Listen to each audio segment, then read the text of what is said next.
Prontinho.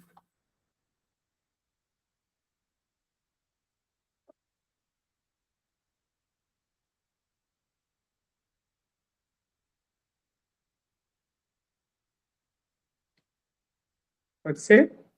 Pode começar.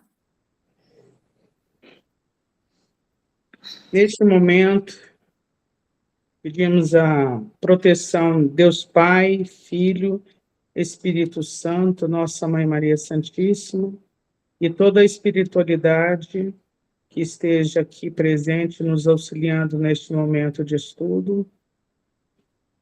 Vamos iniciar os nossos estudos com a prece ao Pai Nosso. Pai nosso que estais nos céus, santificado seja o vosso nome. Venha a nós o vosso reino, seja feita a vossa vontade, assim na terra como nos céus. O pão nosso de cada dia, dai-nos hoje, Senhor.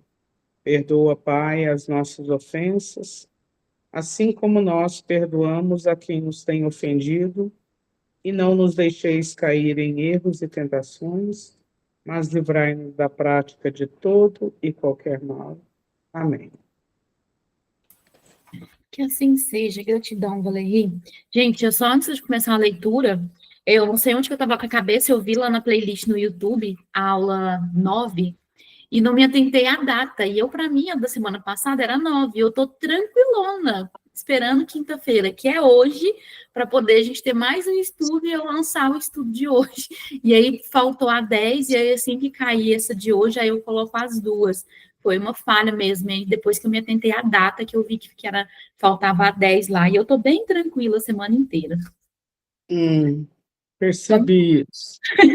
Quando você perceber, Valerie, eu te dou toda a liberdade do mundo para você falar assim, Ângela, tá faltando tal coisa. Toda a liberdade você tem, tá? Tá Vamos certo. lá. Simone vai ler para a gente o item 22 do segundo capítulo, Deus. 22. Impotente para compreender a essência mesma da divindade, o homem não pode fazer dela mais do que uma ideia aproximativa, mediante comparações necessariamente muito imperfeitas, mas que, ao menos, servem para lhe mostrar a possibilidade daquilo que, à primeira vista, lhe parece impossível. Suponhamos um fluido bastante sutil para penetrar todos os corpos. Sendo ininteligente, esse fluido atua mecanicamente por meio tão só das forças materiais. Se, porém, o supuséssemos dotado de inteligência, de faculdades perceptivas e sensitivas, ele já não atuará às cegas, mas com discernimento, com vontade e liberdade. Verá, ouvirá e sentirá. Pode comentar, Ângela.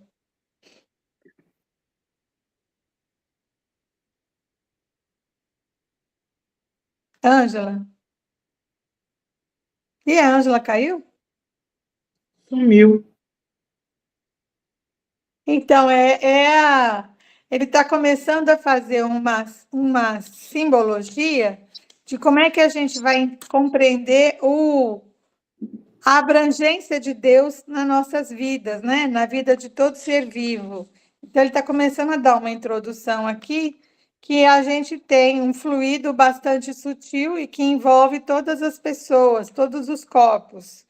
Então, agora, esse fluido, que é uma coisa mecânica, passará a ter uma questão de inteligência, de sensibilidade. Não é apenas como se fosse um líquido, né? Mecanicamente falando, fisicamente falando, mas é um líquido que tem uma sensibilidade, que tem uma certa inteligência, que tem um algo mais que a gente ainda não consegue compreender.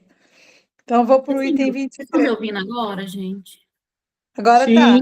Ai, gente, desculpa, eu fui apertando aqui, era só o que faltava. Era só o que faltava. Vamos ficar de ruim só no áudio, né? Porque só no vídeo, porque no áudio também não dá, não. Perdão, eu tô apertando aqui e o áudio não abria, desculpa.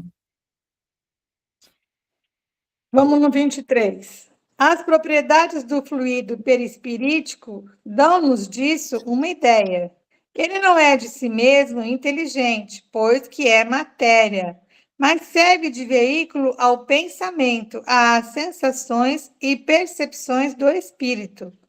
Esse fluido não é o pensamento do espírito, é, porém, o agente e um intermediário deste pensamento. Sendo quem o transmite, fica, de certo modo, impregnado do pensamento transmitido. Na impossibilidade em que nos achamos de o isolar, a nós nos parece que ele, o pensamento, faz corpo com o fluido, que com este se confunde, como sucede com o som e o ar, de maneira que podemos, a bem dizer, materializá-lo. Assim como dissemos que o ar se torna sonoro, poderíamos, tomando o efeito pela causa, dizer que o fluido se torna inteligente. Então, seria como se nós pensássemos na atmosfera, né? Todos os ambientes do planeta estão envoltos de uma atmosfera, né? Todo lugar que há vida tem atmosfera, tem o ar. Então, esse fluido que ele está se referindo, que é o fluido vital, que é o fluido que envolve todo o planeta Terra e que faz dele essa condição de conduzir o pensamento que nos leva à proximidade de Deus, né? Porque a gente se conecta através dessa energia que está à volta a toda a vida no planeta. Ele é um fluido muito sutil e que faz essa ligação entre o pensamento e o corpo material. Como ele compara aqui com o som e o ar, né? O som se propaga pelo ar, né? O som, ele é... Quem quer falar? Quer não?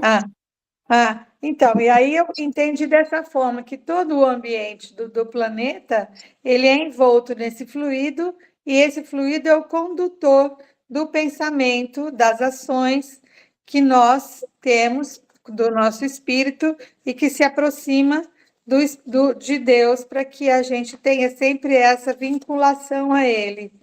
Quer complementar ou posso continuar, Ângela? Vou complementar um pouquinho, porque na frente, mais para frente, a gente vai entender melhor ainda o que ele coloca aqui, quando a gente colocar isso enquanto Deus. Porque ele coloca aqui, o veículo do pensamento, as sensações, percepções do espírito. O fluido perispiritual não é o pensamento do espírito, é, porém, o agente e o intermediário desse pensamento. Então, vamos pensar o seguinte, temos o corpo, o perispírito e o espírito, né? E então, o que o espírito pensa, o perispírito sente e transmite para o corpo, certo? E aí é importante colocar isso. Eu queria que a câmera tivesse ligada, porque eu estou até com as mãos aqui, igual uma doida, separando pelas mãos. Então, corpo, perispírito e espírito. Então, assim como o corpo precisa do perispírito para manter-se de pé, o perispírito precisa do pensamento do espírito para que ele transmita como intermediário para o corpo, para a gente poder sentir essas sensações. Ficou claro ou ficou confuso? Claro. Não, tá. Ok. Beleza. Pode continuar, por favor, Simone. 24. Seja ou não assim no que concerne ao pensamento de Deus, isto é, quer o pensamento de Deus atue diretamente, quer por intermédio de um fluido, para facilitarmos a compreensão à nossa inteligência, figuremo-lo sob a forma concreta de um fluido inteligente que enche o universo infinito e penetra todas as partes da criação. A natureza inteira mergulhada no fluido divino, como nós falamos há pouco, né? Como se a gente estivesse todo envolto, como o oxigênio, que é necessário para a vida terrena, é necessário esse fluido divino para que nós tenhamos a conexão com o Pai. Ora, em virtude do princípio de que as partes de um todo são da mesma natureza e têm as mesmas propriedades que ele, cada átomo desse fluido, se assim nós podemos exprimir, possuindo o pensamento, isto é, os atributos essenciais da divindade, e estando o mesmo fluido em toda parte, tudo está submetido à sua ação inteligente, à sua previdência, à sua solicitude. Nenhum ser haverá, por mais ínfimo que o suponhamos, que não esteja saturado dele. Achamos-nos, então, constantemente em presença da divindade. Nenhuma das nossas ações lhe podemos subtrair ao olhar. O nosso pensamento está em contato ininterrupto com o seu pensamento, havendo, pois, razão para dizer-se que Deus vê os mais profundos refolhos do nosso coração.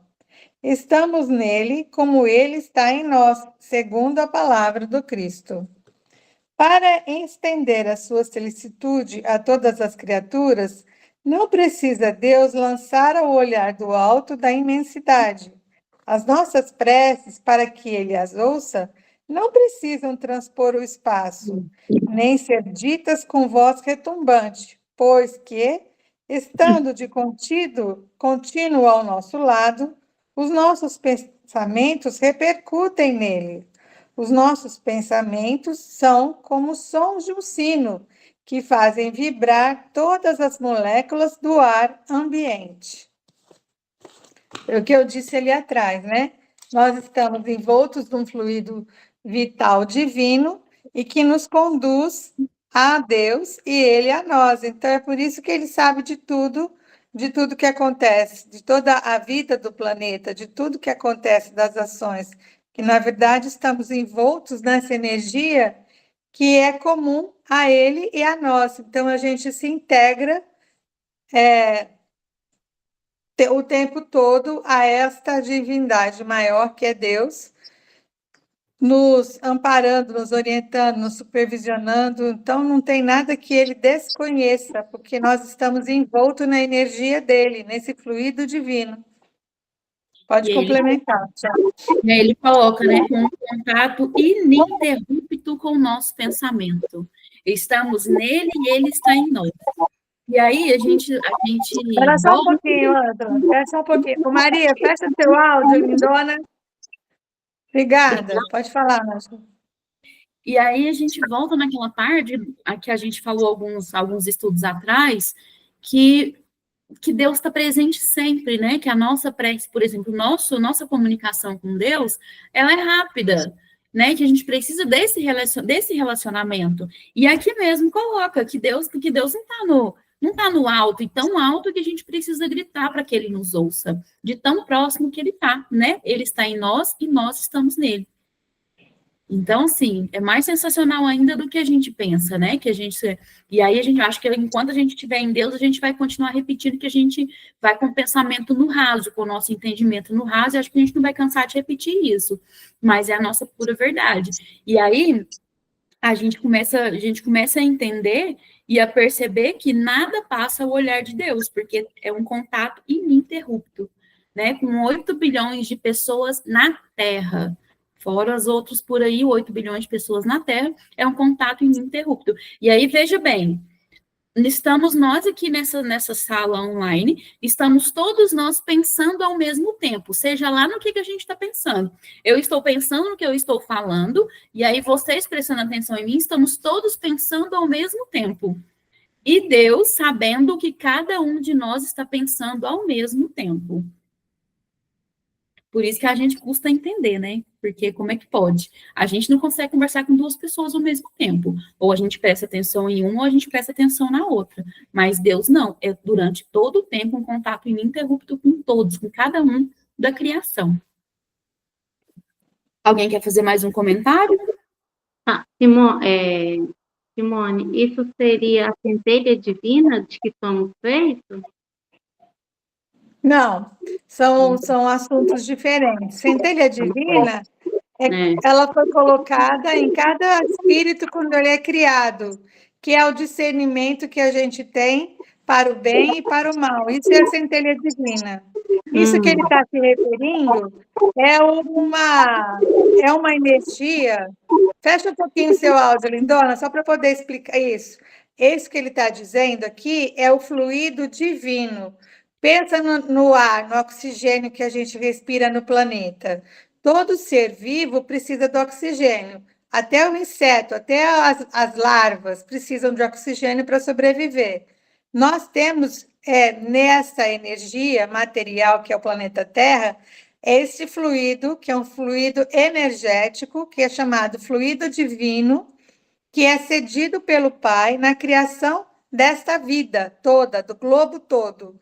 Ele é envolto como se fosse uma nuvem de um ar especial, entende? Não é o oxigênio, é esse fluido, esse ar especial que faz a condução entre tudo que acontece conosco e com Deus. Por isso que instantaneamente ele está sabendo de tudo que acontece com cada um dos seres que ele colocou nesse planeta, que são filhos dele. Nos seres menores que estão em processo evolutivo, como os animais, os vegetais, né? Que vão chegar um dia a serem seres humanos, e nós, humanos, que já estamos nessa caminhada de aprendizado. Então, todo ser vivo colocado nesse planeta é envolto nesta energia, que é o fluido vital divino, um fluido divino que envolve a gente. Então, tudo que a gente sente, que a gente pensa, imediatamente chega nele. E tudo que ele emana também chega em nós.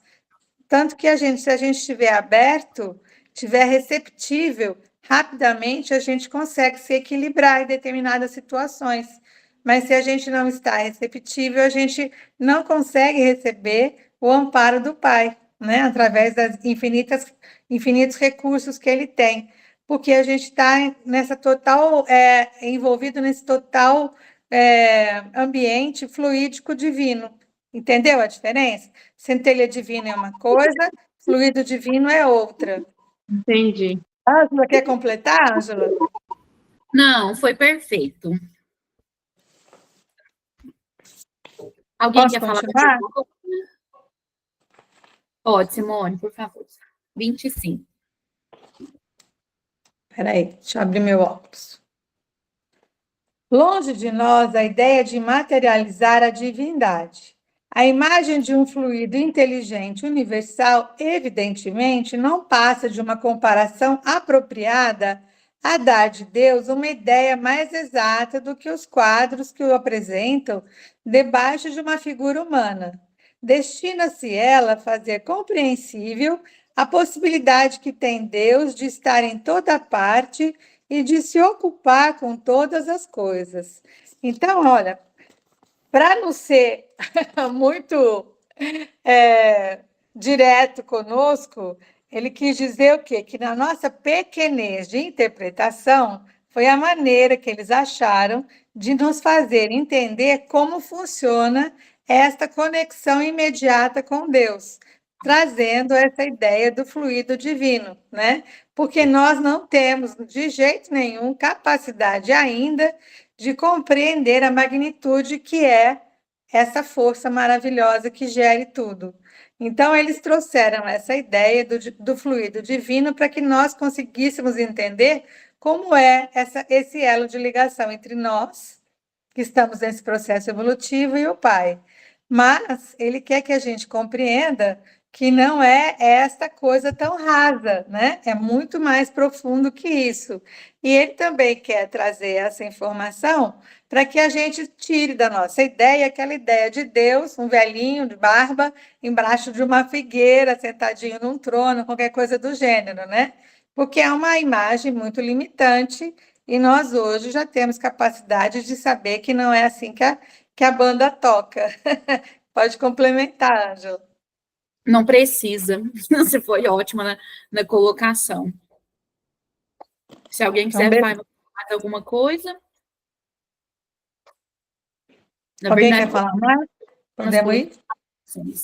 Pode continuar, Simone. Temos constantemente sobre as vistas de um exemplo que nos permite fazer ideia do modo por que talvez se exerça a ação de Deus sobre as partes mais íntimas de todos os seres. e, consequentemente, do modo por que lhes chegam as mais sutis impressões de nossa alma. Esse exemplo tiramo-lo de certa instrução que a tal respeito deu um espírito. O homem é um pequeno mundo que tem como diretor o espírito e como dirigido o corpo. Neste universo, o corpo representará uma criação cujo Deus seria o espírito. Compreendei bem que aqui há uma simples questão de analogia e não de identidade. Os membros deste corpo, os diferentes órgãos que o compõem, os músculos, os nervos, as articulações, são outras tantas individualidades materiais, se assim se pode dizer, localizadas em pontos especiais do referido corpo. Se bem seja considerável o número de suas partes constitutivas, de natureza tão variada e diferente, a ninguém é lícito supor que se possam produzir movimentos ou uma impressão em qualquer lugar, sem que o espírito tenha consciência do que ocorra. Há sensações diversas em muitos lugares simultaneamente? O espírito as sente todas, distingue, analisa, assina a cada uma a causa determinante e o ponto em que se produziu, tudo por meio do fluido perispirítico. Análogo fenômeno ocorre entre Deus e a criação. Deus está em toda parte na natureza, como o espírito está em toda parte no corpo. Todos os elementos da criação se acham em relação constante com ele, como todas as células do corpo humano se acham em contato imediato com o ser espiritual. Não há, pois, razão para que fenômenos da mesma ordem não se produzam de maneira idêntica num e noutro caso. Um membro se agita, o espírito o sente, uma criatura pensa, Deus o sabe. Todos os membros estão em movimento, os diferentes órgãos estão a vibrar. O espírito ressente todas as manifestações, as distingue e localiza. As diferentes criações, as diferentes criaturas se agitam, pensam, agem diversamente. Deus sabe o que se passa e assina a cada uma o que lhes diz respeito. Daí se pode igualmente deduzir a solidariedade da matéria e da inteligência. A solidariedade entre si de todos os seres de um mundo, e de todos os mundos, e por fim de todas as criações com o Criador. Nossa Senhora! Meu Deus do céu! Eu tive a ideia que é assim, por exemplo, né? Nós estamos aqui no corpo, e se o nosso corpo tem uma reação, meu coração dispara, né? Que é um órgão do meu corpo. Eu sinto algo diferente, porque o meu organismo me disse que houve uma alteração no meu batimento cardíaco. Suponhamos que eu tenha uma dor de ouvido, né? Começa aqui a dar uma sensação estranha. Eu sinto, meu organismo sente que algo não está indo muito bem com a minha parte auditiva, né?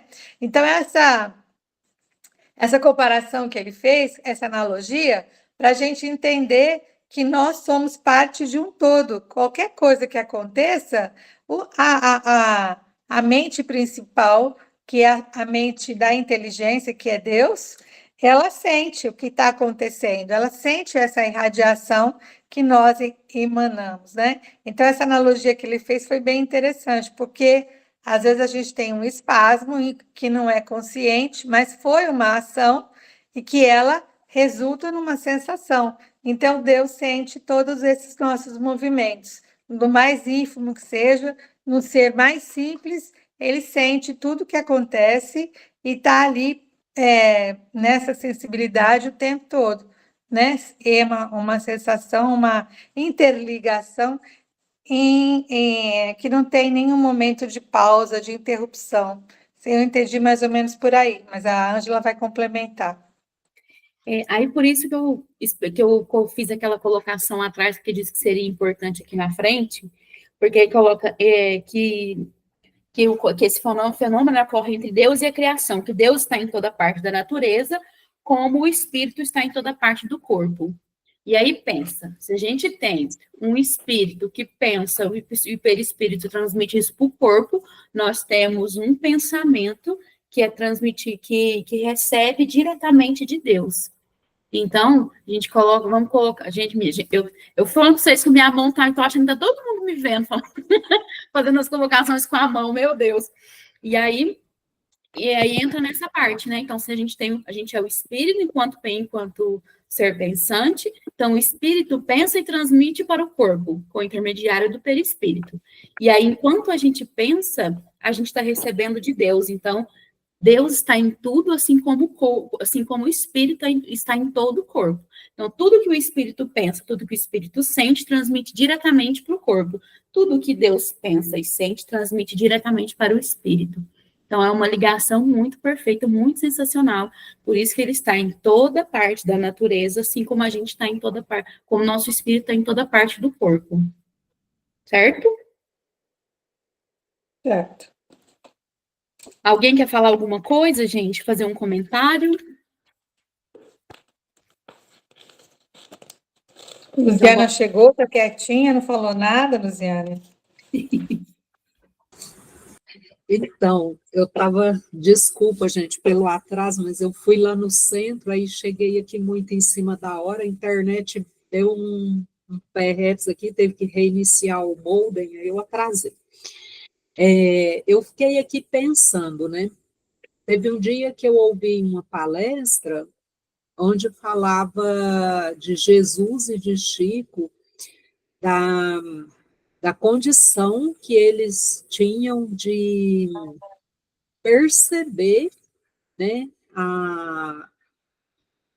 tudo isso que vocês falaram, né, a energia, as células, de tudo que ocorre ao redor, né? Então, o Chico tinha uma distância que ele conseguia perceber tudo o que acontecia ao redor dele, né?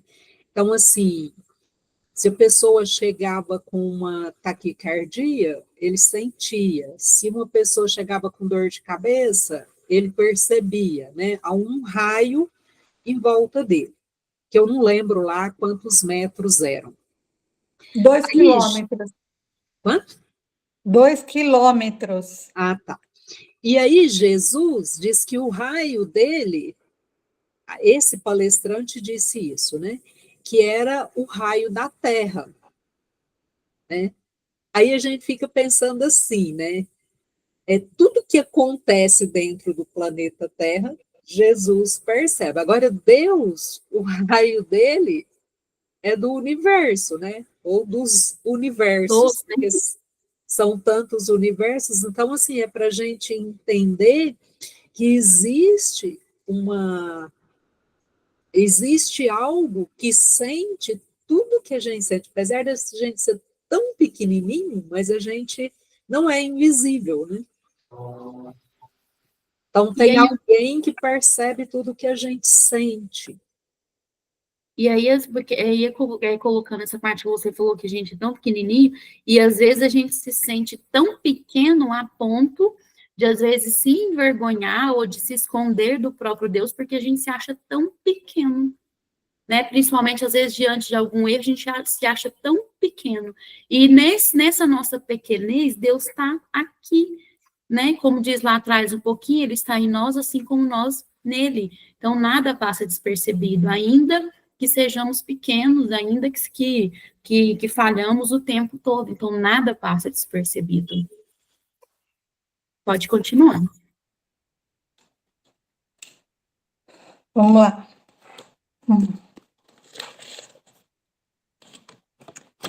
28. Compreendemos o efeito, já é muito.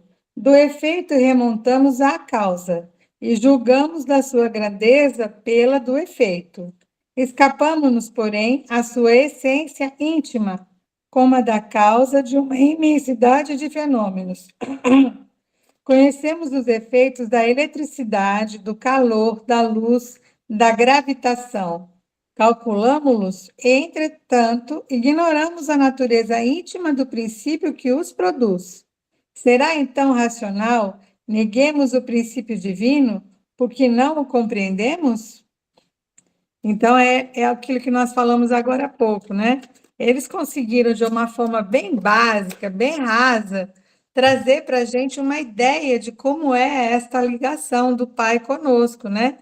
Mas não é para a gente se basear que é assim e ponto, né? É uma coisa assim, como se estivessem conversando com uma criança muito pequenininha e que tem uma mente muito pequenininha ainda para absorver informações muito profundas.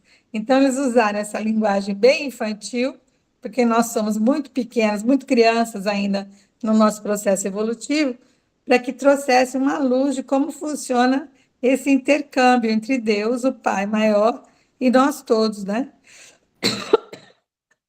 Pode Eu completar, Ângela.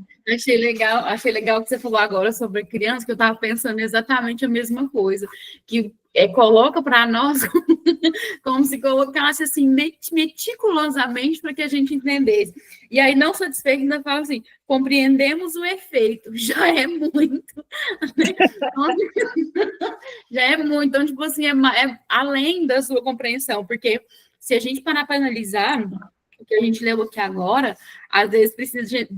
Eu tive que ler mais de uma vez alguns pontos, né? Então, assim, às vezes a gente tem que ler e reler para a gente entender o que está explicando, e isso colocou praticamente desenhado. E se aprofunda, lascou-se, porque, né? Então, eu estava pensando essa mesma coisa, justamente como uma criança que vai, né, vai explicando tintim por tintim, e achei muito engraçado. Compreendemos o efeito, já é muito. Beleza. 29, Simone, por favor. Nada obsta a que se admita, para o princípio da soberana inteligência, um centro de ação, um foco principal a irradiar incessantemente, inundando o universo com seus eflúvios, como o sol com a sua luz. Mas onde este foco? É o que ninguém pode dizer. Provavelmente não se acha fixado em determinado ponto, como não o está a sua ação, sendo também provável que percorra constantemente as regiões do espaço sem fim. Ser simples espírito tem o dom da ubiquidade, em Deus há de ser sem limites esta faculdade. Enchendo Deus o universo, poder-se-ia ainda admitir, a título de hipótese, que esse foco não precisa transportar-se, por se formar em todas as partes onde a soberana vontade julga conveniente que ele se produza, donde o poder dizer-se que está em toda parte e em parte nenhuma. Então, é muito interessante essa questão aqui, né? Se nós sabemos que espíritos missionários, né? Como os nossos irmãos que trabalham, nos auxiliam nas casas espíritas, têm o poder da ubiquidade, né? Estar em vários lugares ao mesmo tempo, né? Dr. Bezerra, o Eurípides Barçanufo e tantos outros missionários que estão a todo vapor no trabalho de auxílio, né? Ao mesmo tempo em diversas casas pelo mundo afora, que dirá Deus, né? Então, a gente tem realmente que sair da caixinha, né? E tentar ampliar um pouquinho a nossa interpretação, a nossa visão do poder que tem o Pai, né? De estar em todos os lugares ao mesmo tempo, abraçando, envolvendo, sabendo, ciente de tudo que está acontecendo e que vai acontecer, né? E que vai se desenrolar. Então, é realmente uma necessidade de nós abrirmos o nosso horizonte das reflexões, né? Que é a tal da fé raciocinada, que a gente precisa sair daquele mundinho lá, daquele buraquinho de minhoca e abrir a nossa interpretação. Pode complementar, Ângela. Por isso que ele está em toda parte e em parte nenhuma, né? Podemos ver? Não. Então não está em parte nenhuma. Mas a gente pode sentir? A gente pode, tem como a gente saber? Só basta a gente olhar para a criação, né? E se a gente olha para a criação, se a gente olha para nós mesmos, ele está em toda parte. Pode continuar, Simone. Alguém quer comentar alguma coisa, gente? Só quero falar que eu achei interessante ele dizer que não existe um local que ele esteja, né? Não existe um local. Ali é o trono de Deus, ele mora naquela região, né? Não existe isso. Porque a gente está acostumado a citarem, né?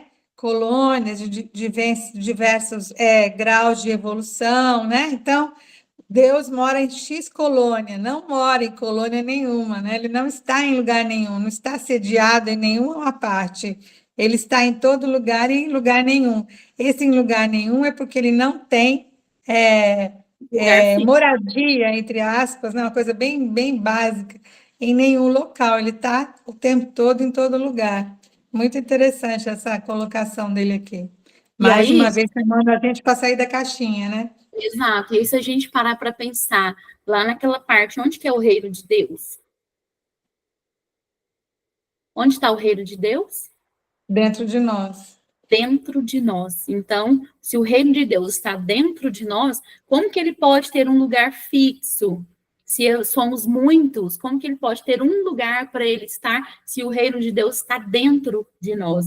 Se nós somos ele, se nós estamos nele e ele está em nós, como que ele pode ter um lugar para ele viver? Não tem como, né? É porque nós, seres humanos, temos a ideia de que sempre alguém habita algum lugar, né?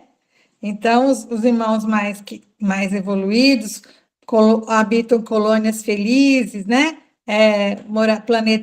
Ambientes felizes. Então, a gente tem essa construção ainda muito infantil de que é necessário estar em algum lugar. Ter lá o seu cantinho, ter lá o seu quartinho, ter lá os seus itens, a sua cama, a sua escrivaninha para você fazer as suas anotações, né? A gente tem essa necessidade desta construção ainda mental. Então, a gente precisa realmente sair da caixinha e se libertar dessas amarras, né, que a gente tem. Então, é por isso que ele diz que Deus não está em lugar nenhum, porque ele não tem uma colônia, uma casinha, né, um templo, uma colônia específica, um planeta específico no qual ele more. Por isso que ele está dando essa chamada para a gente. E é tão fato isso que você está dizendo, sobre essa necessidade que a gente tem de imaginar, porque com o tempo, com que a gente vai estudando, com o que a gente vai aprendendo, a gente vai perdendo alguns hábitos que a gente tem, algumas manias. Mas enquanto a gente não estuda, enquanto a gente não entende, pelo menos de uma maneira rasa, como a gente sempre fala, qual que é a nossa primeira reação quando a gente vai fazer uma oração para Deus? Primeira coisa que a gente faz, ou pedir alguma coisa para Deus, olha para cima, olha para o alto, né? Não todo mundo, mas a maioria das pessoas fazem exatamente isso quando vai fazer uma oração ou no momento de desespero. Oh, meu Deus, me ajuda. O primeiro lugar que olha para cima, como se Deus estivesse no alto, né? Então, é sempre assim. Ou então se fala, leva o pensamento em Deus. O primeiro pensamento que vem, e aí eu falo de uma maneira particular, e eu falo de um modo particular, né? Porque pensamento geralmente não é sempre igual, mas de uma maneira particular. Antes do mínimo de conhecimento, leva o pensamento em Deus. Primeira coisa que a gente pensava, ou pensa ainda, é num céu todo bonito, as nuvens branquinhas e Deus lá em cima olhando. Aí a gente leva o nosso pensamento em Deus dessa forma, com aquele velhinho de barbinha branca, muito sábio, né, muito generoso, e lá no alto olhando para todos nós de cima, sem compreender, sem a gente entender que às vezes a gente não precisa nem falar, o pensar, né? Pensamos, Deus está ali, já tá ligadão no nosso pensamento. Era só essa colocação que eu queria fazer. Item 30. Diante desses problemas insondáveis, cumpre que a nossa razão se humilhe. Deus existe, disso não poderemos duvidar. É infinitamente justo e bom. Essa a sua essência. Tudo se estende à sua solicitude, compreendemo-lo. Só o nosso bem, portanto, pode ele querer, donde se segue que devemos confiar nele. É o essencial. Quanto ao mais, esperemos que nós tenhamos tornado digno de o compreender.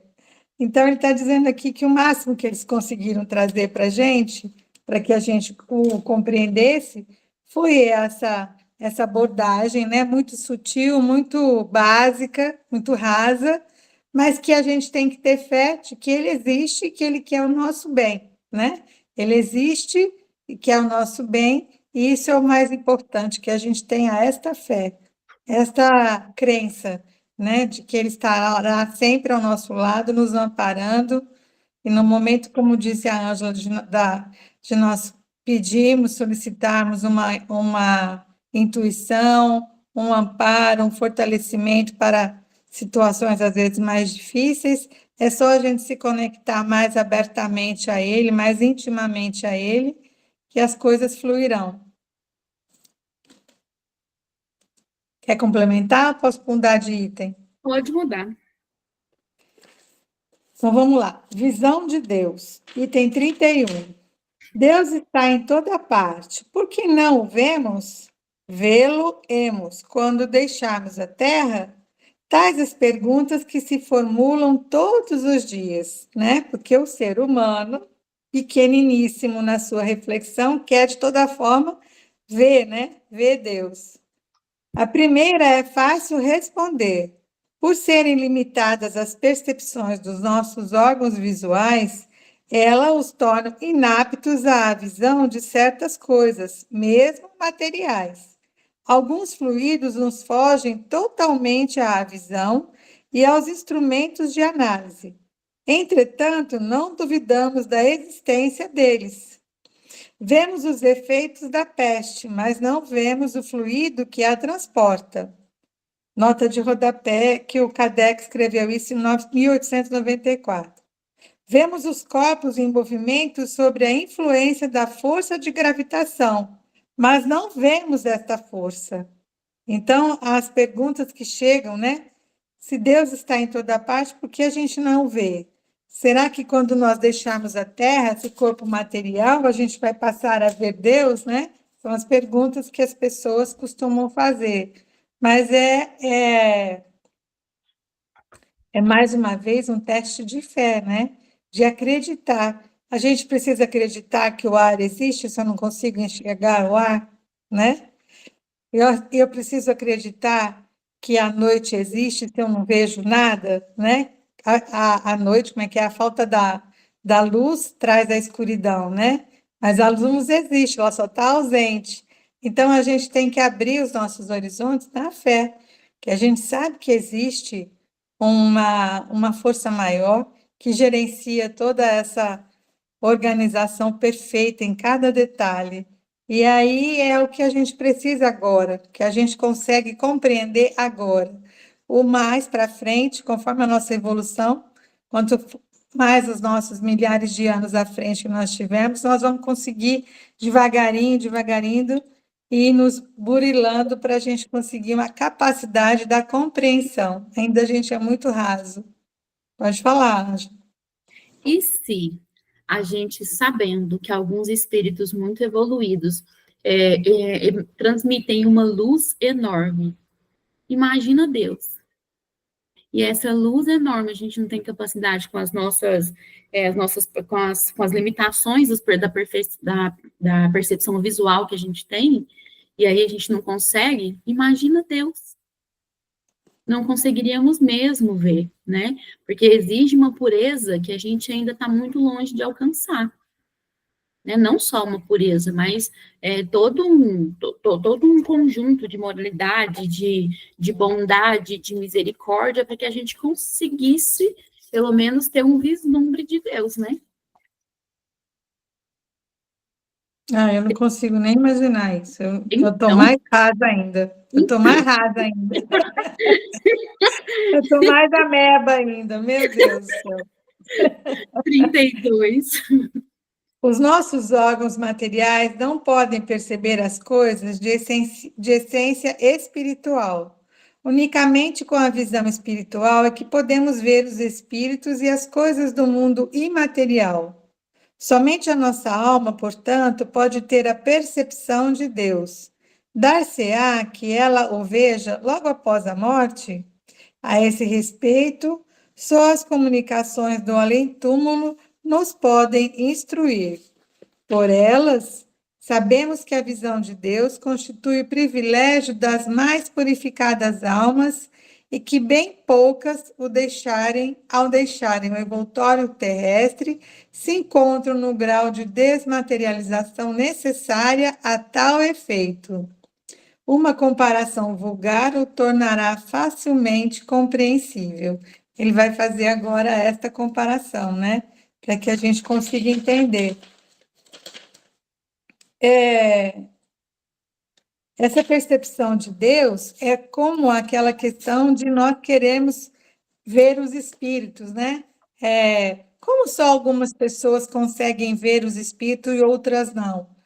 Dizem os nossos irmãos, através das psicografias, dos livros e tudo, que essa mudança de planeta, de expiação e prova para a regeneração, todos nós teremos a terceira visão aberta. Esta comunicação entre o ser vivo, né, material e o imaterial, ela será fluente, constante, não vai ter mais essa barreira de apenas alguns conseguirem esse intercâmbio, faz parte do mundo regenerado. Mas hoje, só alguns conseguem esta visão, né? E que, infelizmente, neste planeta de sofrimento, a maioria das vezes é mais difícil, porque a gente não vê só imagens bonitas e belas, né? A gente vê muitos irmãozinhos em grande sofrimento, em grandes transformações. Então, ele está dizendo que para que nós consigamos ver esta energia, precisa estar fora do corpo material, precisa ter este algo mais para conseguir ver ou uma visão aberta, né, com a terceira visão, mas tem que ser um ser muitíssimo elevado, ou uma pessoa, quando deixa o seu corpo terreno, que passa pelo processo de desmaterialização, né, e ao desencarne, ela se desvencilha de toda a matéria, de todo aquele peso, e tem tanta pureza dentro de si, nenhum senão, que talvez ela consiga esta bênção de ter esta visão de Deus, né? Do seu trabalho misericordioso, que eu calculo que tenha sido o caso de Jesus, né? Porque ninguém mais nasceu no planeta Terra com a pureza de Jesus. Então, eu acho que quem teve essa bênção, quando retornou à pátria espiritual, foi Jesus, realmente. E que é possível, né? Mas nós temos que chegar lá. E aí vão mais milhares de anos aí à frente. Já tivemos alguns milhares de anos, agora teremos mais alguns milhares de anos para que a gente consiga um pouquinho mais de evolução. Alguém quer complementar? Eu quero fazer uma observação aqui. Que aí que ele coloca somente a nossa alma, portanto, pode ter a percepção de Deus. E aí, eu quero entrar nesse ponto que você estava colocando agora, porque algumas pessoas veem ou não. E acho importante dizer isso, porque às vezes a gente tem uma ideia um pouco diferente do que é perceber, do que é ver. Se eu tiver virada de costas e alguém chegar e eu vejo um vulto de alguém chegando ou sinto alguém chegando, eu percebo. Porque eu senti, então eu percebo. Aí vamos colocar a Simone. O que eu vejo? Eu vejo a Simone de cabelos longos um pouco para baixo do ombro, cabelo escuro, a roupa branca. Se alguém me perguntar o que você está vendo enquanto eu olho para Simone, eu estou vendo todas as características da Simone. Isso é ver. É quando a gente vê e consegue descrever tudo que tem naquele ser. O que é perceber? Perceber é você sente que existe uma presença, às vezes você vê até um vulto rápido, né, que você consegue perceber aquela presença, mas você não consegue, a gente não consegue descrever exatamente o que a gente está vendo. E eu acho importante trazer isso, porque na mediunidade, por exemplo, a gente tem essa dificuldade de colocar essa diferença entre o que eu vejo e o que eu percebo. Certo? Pode falar, Lu. Uma vez eu vi uma mensagem que fala assim, que Deus é como açúcar. Se você pegar um copo de água e colocar uma colher de açúcar, e misturar, você não vê o açúcar, ele desaparece, mas se você tomar água, você sente ele. Então, Deus é Percebo. como açúcar. Eu achei muito interessante essa analogia, né? Deus é como açúcar. A gente não vê, mas a gente sente, né? Exatamente. Acho que dá tempo da 33, né? Temos 8 minutos, dá tempo da 33. Então, mas aqui nesse item 32 que ele estava falando, eu até voltei para olhar um pouquinho. Ele está falando das pessoas que pedem para ver Deus, né? Ver mesmo, com os olhos do campo espiritual, né? É possível ver Deus, né? Sentir, perceber, a gente tem essa bênção, que a gente tem fé, então a gente sente essa proteção, né, ao nosso lado. Mas ele está falando de ver realmente. Então ele responde que só almas muito purificadas têm esta bênção de vê-lo, deste encontro realmente. Olha aqui, ele fala, ó. Sabemos que a visão de Deus constitui privilégio das mais purificadas almas e que bem poucas, ao deixarem o envoltório terrestre, se encontram no grau de desmaterialização necessário a tal efeito. Então, precisa haver todo um conjunto de fatores para que haja a possibilidade de se alcançar esta visão. Então, vamos lá, ele vai fazer um comparativo aqui, ó.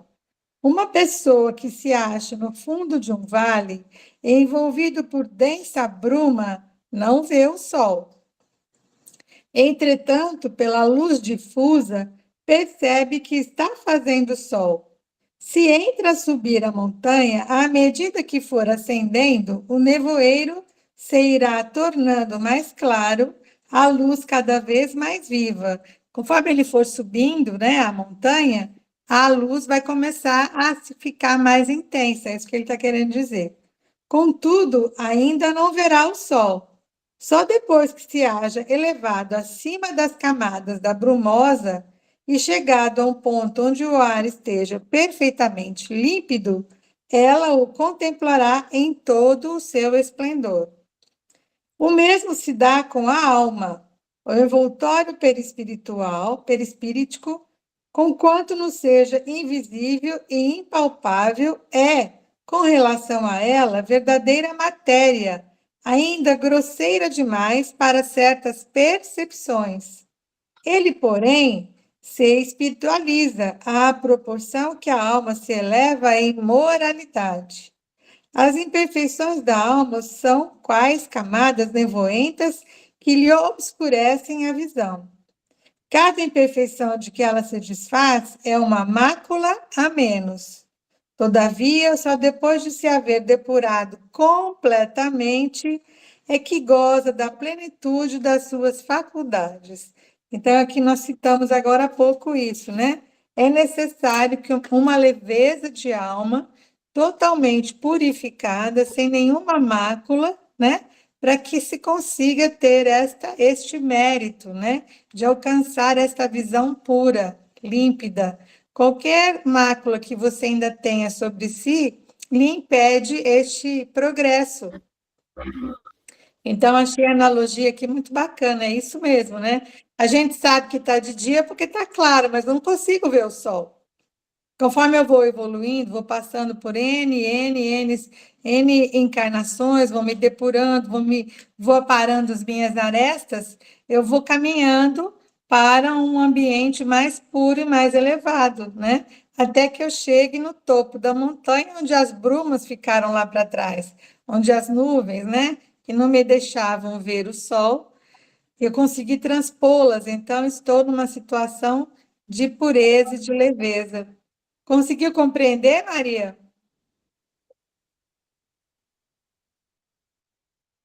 Sim, compreendi, sim. Se tiver dúvida, você pergunta aí para a Ângela, para a gente, tá? Tá ok. Quer complementar, Ângela? Não tem muito o que dizer, não, né? Não tem muito o A que dizer. analogia Então, foi boa, né? Foi bem, bem, foi bem.